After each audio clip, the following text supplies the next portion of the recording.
வணக்கம். இலங்கையின் இன்றைய பிரதான செய்திகள். விரிவான செய்திகளுக்குள் செல்லும் முன்னர் முதலில் தலைப்புச் செய்திகள்.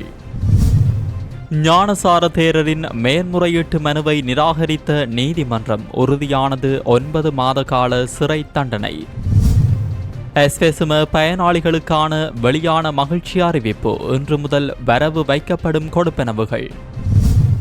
கிளிநொச்சி பகுதியில் இடம்பெற்ற கோர விபத்து. ஓய்வு பெற்ற பாடசாலை அதிபர் சிகிச்சை பலனின்றி பரிதாபமாக உயிரிழப்பு.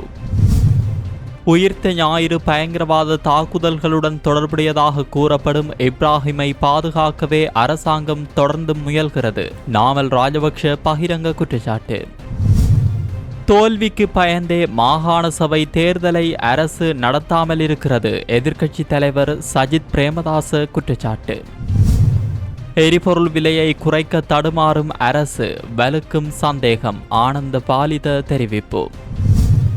பாதுகாப்பற்ற கிணற்றில் விழுந்து குழந்தை உயிரிழப்பு. பெற்றோரின் பாதுகாப்பின்மையால் நடந்த சோகம். கிளிநொச்சியில் சம்பவம். ஒரே நேர்கோட்டில் 3 எலும்புக்கூடுகள். செம்மணியில் தொடரும் அவல நிலை. மேலும் பல எலும்புக்கூடுகள் அடையாளம். பாதுகாப்பு ஊழியர்களை கட்டி வைத்து சினிமா பாணியில் நடந்த வங்கி கொள்ளை. பெருந்தொகை தங்க நகைகள் திருட்டு. இதுபோன்ற உறுதிப்படுத்தப்பட்ட செய்திகளை உடனுக்குடன் பெற்றுக்கொள்ள இப்போதைய எமது உரிமைக்குரல் நியூஸ் சேனலை சப்ஸ்கிரைப் செய்து தொடர்ந்தும் இணைந்திருங்கள். இனி தொடர்பான விரிவான செய்திகள்.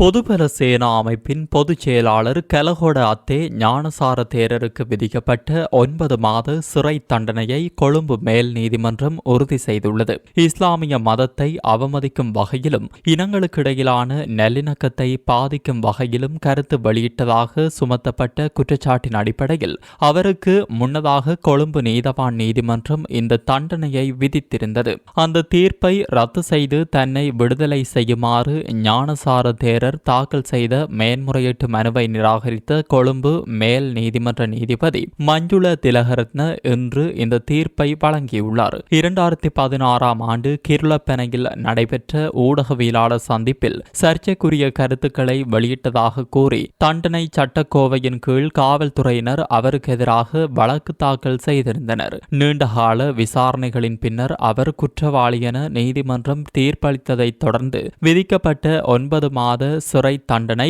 மேன்முறையீட்டு நீதிமன்றத்தாலும் தற்போது உறுதி செய்யப்பட்டுள்ளமை குறிப்பிடத்தக்கது.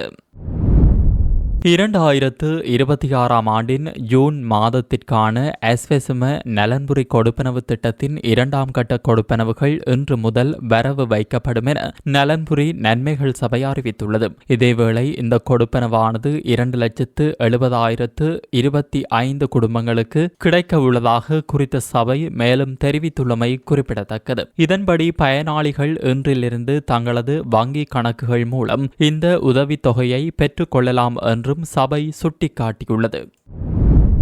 கிளிநொச்சி பகுதியில் நேற்றைய தினம் மாலை இடம்பெற்ற விபத்தில் ஓய்வு பெற்ற பாடசாலை அதிபர் பரிதாபமாக உயிரிழந்துள்ளதாக போலீசார் தெரிவித்துள்ளனர். குறித்த விபத்து கிளிநொச்சி ஏனையின் பிரதான வீதியில் போலீஸ் நிலையத்திற்கு முன்பாக இடம்பெற்றுள்ளதாக தெரிவிக்கப்படுகிறது. இந்த விபத்தில் 62 வயதுடைய ஓய்வு பெற்ற பாடசாலை அதிபரான பெருமாள் கணேசன் என்பவரே இவ்வாறு உயிரிழந்துள்ளதாக தெரிவிக்கப்படுகிறது. குறித்த இந்த சம்பவம் தொடர்பில் மேலும் தெரிய வருகையில் விபத்துக்குள்ளான அதிபர் வளமை போன்று தனது மாலை நேர நடைபயிற்சியை முடித்துவிட்டு வீடு திரும்பிக் கொண்டிருந்த போதே இந்த சம்பவத்துக்கு முகம் கொடுத்துள்ளார். கிளிநொச்சி காவல் நிலையத்திற்கு முன்பாக அமைந்துள்ள மஞ்சள் கோட்டு பாதசாரி கடவையில் அவர் வீதியை கடக்க முற்பட்ட வேளையில் யாழ்ப்பாணம் திசை நோக்கி பயணித்த மோட்டார் சைக்கிள் மோதி இந்த விபத்து சம்பவித்துள்ளதாக தெரிவிக்கப்படுகிறது. இந்த விபத்தில் தூக்கி வீசப்பட்டு படுகாயமடைந்த அவர் உடனடியாக மீட்கப்பட்டு கிளிநொச்சி மாவட்ட பொது வைத்தியசாலையின் அதிதீவிர சிகிச்சை பிரிவில் ஆபத்தான நிலையில் சிகிச்சை பெற்று வந்த நிலையில் சிகிச்சை பலனின்றி நேற்றைய தினம் இரவு அவர் உயிரிழந்துள்ளார். இந்த சம்பவம் குறித்து கிளிநொச்சி காவல்துறையினர் மேலதிக விசாரணைகளை மேற்கொண்டு வருகின்றமை குறிப்பிடத்தக்கது. உயிர்த்த ஞாயிறு பயங்கரவாத தாக்குதல்களுடன் தொடர்புடையதாக குற்றம் சாட்டப்படும் இப்ராஹிம் என்பவரை பாதுகாப்பதற்கு தற்போதைய அரசாங்கம் தொடர்ந்து முயற்சித்து வருவதாக ஸ்ரீலங்கா பொதுஜன பெரமுனவின் நாடாளுமன்ற உறுப்பினர் நாமல் ராஜபக்ஷ குற்றம் சுமத்தியுள்ளார். மொரட்டுவை பகுதியில் வைத்து ஊடகவியலாளர்கள் எழுப்பிய கேள்விக்கு பதிலளிக்கும் போதே அவர் இவ்வாறு தெரிவித்துள்ளார். இது குறித்து அவர் மேலும் தெரிவிக்கையில், தற்போதைய அனுர அரசாங்கமானது பழிவாங்கும் அரசியலில் ஈடுபட்டு வருவதாகவும் இப்ராஹிம் மீதான குற்றச்சாட்டுகளை திசை திருப்பி அதனை மற்றவர்கள் மீது சுமத்த முயல்வதாகவும் தெரிவித்துள்ளார். அரசாங்கமானது தனக்கு வாக்களித்த மற்றும் தங்களை பாதுகாத்த நபர்களை காப்பாற்றவே இவ்வாறான செயல்களில் ஈடுபட்டு வருகிறது. இதன் காரணமாக உயிர்த்த ஞாயிறு தாக்குதலில் பாதிக்கப்பட்ட மக்கள் இன்னும் நீதிக்காக காத்திருக்க வேண்டிய நிலை காணப்படுவதாகவும் அவர் இதன்போது கவலை வெளியிட்டார். நாங்கள் கிராமங்களுக்கு செல்லும் போது மக்களின் உண்மையான கஷ்ட நிலைமைகளை நேரில் காண்கிறோம் என்றும் நாட்டில் வாழ்க்கை செலவு வரலாறு காணாத வகையில் அதிகரித்துள்ளதால் மக்கள் மிக கடுமையான பொருளாதார நெருக்கடியை எதிர்கொண்டுள்ளனர் என்றும் அவர் மேலும் தெரிவித்துள்ளமை குறிப்பிடத்தக்கது.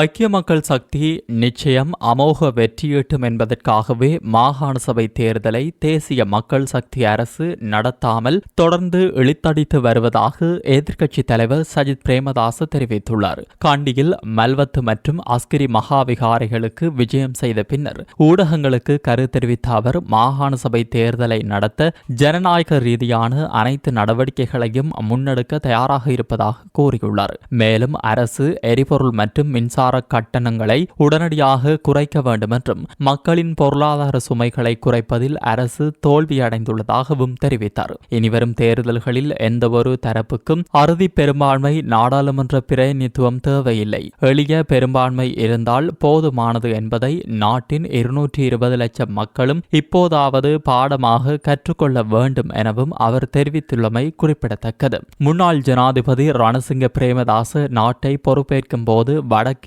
தெற்கிலும் பயங்கரவாதம் நிலவியதுடன் வளைகுடா போரும் நடந்து கொண்டிருந்தது. நாலாபுரமும் நெருப்பு எரிந்து கொண்டிருந்த போதும் நாட்டு மக்களுக்கு அவர் நலன்புரி சேவைகளை பெற்றுக் கொடுத்தார். ஆனால் இன்றுள்ள அரசு மக்களுக்கு நிவாரணங்களை வழங்க மறுக்கிறது. மாகாண சபை தேர்தலை நடத்தியிருந்தால் இந்த அரசின் உண்மையான ஆயுட்காலம் எவ்வளவு என்பதை மக்கள் வெளிப்படுத்தியிருப்பார்கள் என்றும் எதிர்க்கட்சித் தலைவர் சஜித் பிரேமதாச தெரிவித்திருந்தமை குறிப்பிடத்தக்கது. உலக சந்தையில் மசகு எண்ணெய் விலை தொடர்ந்து குறைந்து வரும் நிலையில் இலங்கையிலும் எரிபொருள் விலையை குறைக்க முடியும் என தொழிற்சங்க பிரமுகர் ஆனந்த பாலித தெரிவித்துள்ளார். தற்போதைய சந்தை நிலவரத்தின் அடிப்படையில் பெட்ரோல் லீட்டருக்கு 5 ரூபாவும் டீசல் லீட்டருக்கு 6 ரூபாவும் குறைக்க வாய்ப்புள்ளதாக அவர் மேலும் கூறியுள்ளார். உலக சந்தை விலை குறைந்திருந்தாலும் அதிக விலைக்கு வாங்கப்பட்ட பழைய கையிருப்புகள் காரணமாக உடனடி விலை குறைப்பு சாத்தியமில்லை என அரசு தெரிவித்து வருகிறது. ஆனால் எரிபொருள் விநியோகத்தில் ஏற்பட்டுள்ள சில தனியார் நிறுவனங்களின் அழுத்தமும் விலை குறைப்பில் தாக்கம் செலுத்துவதாக ஆனந்த விஜயபால குற்றம் சாட்டியுள்ளார். இதற்கிடையில் உலக சந்தை விலை குறைவின் பயனை மக்களுக்கு வழங்கும் நோக்கில் பாகிஸ்தான் மற்றும் மலேசியா ஆகிய நாடுகள் ஏற்கனவே எரிபொருள் விலையை குறைத்துள்ளமை குறிப்பிடத்தக்கது. உலக சந்தையில் மசகு எண்ணெய் விலை வீழ்ச்சியடைந்துள்ள போதிலும் உள்நாட்டில் எரிபொருள் விலையை எவ்வித மாற்றத்தையும் எதிர்பார்க்க முடியாது என அரசாங்கம் தொடர்ந்து தெரிவித்து வருவது நாட்டின் பலதரப்பட்ட தரப்பினராலும் விமர்சனத்திற்குள்ளாகி வருகிறது. இந்த நிலையில் இலங்கையில் எரிபொருள் விநியோகத்தில் ஈடுபட்டுள்ள நிறுவனங்களின் அழுத்தம் காரணமாகவே எரிபொருள் விலை குறைக்கப்படுவதில் தடை ஏற்பட்டுள்ளதாக தொழிற்சங்க பிரமுகர் ஆனந்த பாலித குற்றம் சாட்டியுள்ளார். இந்த நாட்டில் எரிபொருள் வர்த்தகத்தில் ஈடுபட்டுள்ள தனியார் நிறுவனங்கள் எரிபொருள் விலையை குறைக்க வேண்டாம் என அரசிடம் தெரிவித்துள்ளன. அரசாங்கம் வாக்குறுதி அளித்த சலுகைகளையோ அல்லது நிவாரணங்களையோ இன்னும் வழங்காததாலேயே இந்த நிறுவனங்கள் அவ்வாறு வலியுறுத்தியுள்ளன என்றும் குற்றம் சாட்டியுள்ளார். கிளிநொச்சியில் பாதுகாப்பற்ற கிணற்றில் விழுந்து 2 வயது குழந்தை ஒன்று பரிதாபமாக உயிரிழந்துள்ளது. கிளிநொச்சி தர்மபுரம் போலீஸ் பிரிவுக்குட்பட்ட பரமந்தனாறு பகுதியில் இந்த சம்பவம் இடம்பெற்றுள்ளதாக தெரிவிக்கப்படுகிறது. நேற்று மதியம் அயலவர் வீட்டில் விளையாடிக் கொண்டிருந்த போதே இந்த குழந்தை பாதுகாப்பற்ற கிணறு ஒன்றில் தவறுதலாக விழுந்து உயிரிழந்துள்ளது. குறித்த இந்த சம்பவம் தொடர்பில் மேலும் தெரிய வருகையில் தாயும் குழந்தையும் அருகில் உள்ள அயலவர் வீட்டிற்கு சென்றுள்ளனர். இதன்போது தனது கணவருக்கு உணவு வழங்குவதற்காக குழந்தையை அயலவர் அயலவர் வீட்டிலேயே விட்டுவிட்டு தாய் தனது வீட்டிற்கு சென்றுள்ளார். சிறிது நேரத்தின் பின்னர் அயலவர் வீட்டில் விளையாடிக் கொண்டிருந்த குழந்தையை காணாததால் அக்குடும்பத்தினர் தாயிடம் சென்று குழந்தை வீட்டிற்கு வந்துள்ளதா என வினவியுள்ளனர். அங்கும் குழந்தை இல்லாததால் பதற்றமடைந்த அவர்கள் குழந்தையை தேடியுள்ளனர். இதன்போது அங்கிருந்த பாதுகாப்பற்ற கிணறு ஒன்றில் குழந்தை விழுந்து கிடப்பதை கண்டுள்ளனர். உடனடியாக குழந்தையை மீட்டு தருமபுரம் பிரதேச வைத்தியசாலைக்கு கொண்டு சென்ற போதிலும் குழந்தை ஏற்கனவே உயிரிழந்து விட்டதாக வைத்தியர்கள் தெரிவித்துள்ளனர். உயிரிழந்த குழந்தையின் சடலம் மேலதிக விசாரணைகளுக்காக கிளிநொச்சி மாவட்ட பொது வைத்தியசாலைக்கு கொண்டு செல்லப்பட்டு பெற்றோரிடம் சடலம் ஒப்படைக்கப்பட்டுள்ளதாக தெரிவிக்கப்படுகிறது. தருமபுரம் போலீசார் இந்த சம்பவம் குறித்து மேலதிக விசாரணைகளை மேற்கொண்டு வருகின்றமையும் குறிப்பிடத்தக்கது.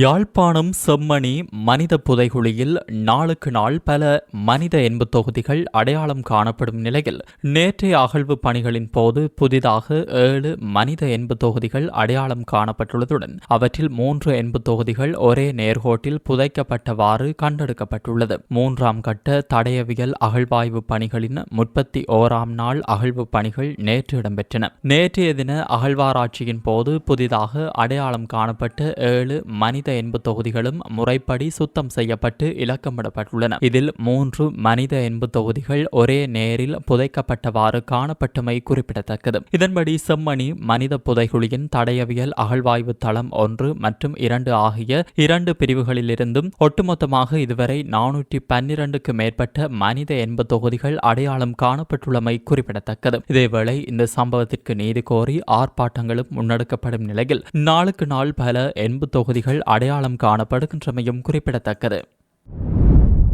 மொரஹகஹேன கோரலைம பிரதேசத்தில் காணப்படும் கிராமிய வங்கியொன்றின் நகை பெட்டகத்தை உடைத்து பெருமளவிலான தங்க நகைகள் கொள்ளையிடப்பட்டுள்ள சம்பவம் ஒன்று இன்றைய தினம் அதிகாலை இடம்பெற்றுள்ளது. இந்த திருட்டு சம்பவம் 3 நபர்களால் இன்று அதிகாலை சுமார் 1 மணியளவில் இடம்பெற்றுள்ளதாக தெரிவிக்கப்படுகிறது. வங்கி வளாகத்திற்குள் நுழைந்த குறித்த கொள்ளை கும்பல் அங்கு இருந்த பாதுகாப்பு ஊழியர்களை கட்டி போட்டுவிட்டு வங்கியின் பின்புறம் காணப்படும் குளியலறை ஜன்னல் வழியாக வங்கிக்குள் நுழைந்துள்ளது. இதன் பின்னர் குறித்த இந்த கொள்ளை கும்பலானது அங்குள்ள பாதுகாப்பு பெட்டகத்தை உடைத்து உள்ளே வைக்கப்பட்டிருந்த தங்க நகைகளை திருடிக் கொண்டு தப்பிச் சென்றுள்ளது. இதனையடுத்து சந்தேக நபர்களை கைது செய்யும் விசாரணையில் போலீசார் ஈடுபட்டு வருகின்றமை குறிப்பிடத்தக்கது. இத்துடன் உரிமை குரலின் இன்றைய பிரதான செய்திகள் நிறைவடைகின்றன. தொடர்ந்தும் உரிமை குரலோடு இணைந்திருங்கள்.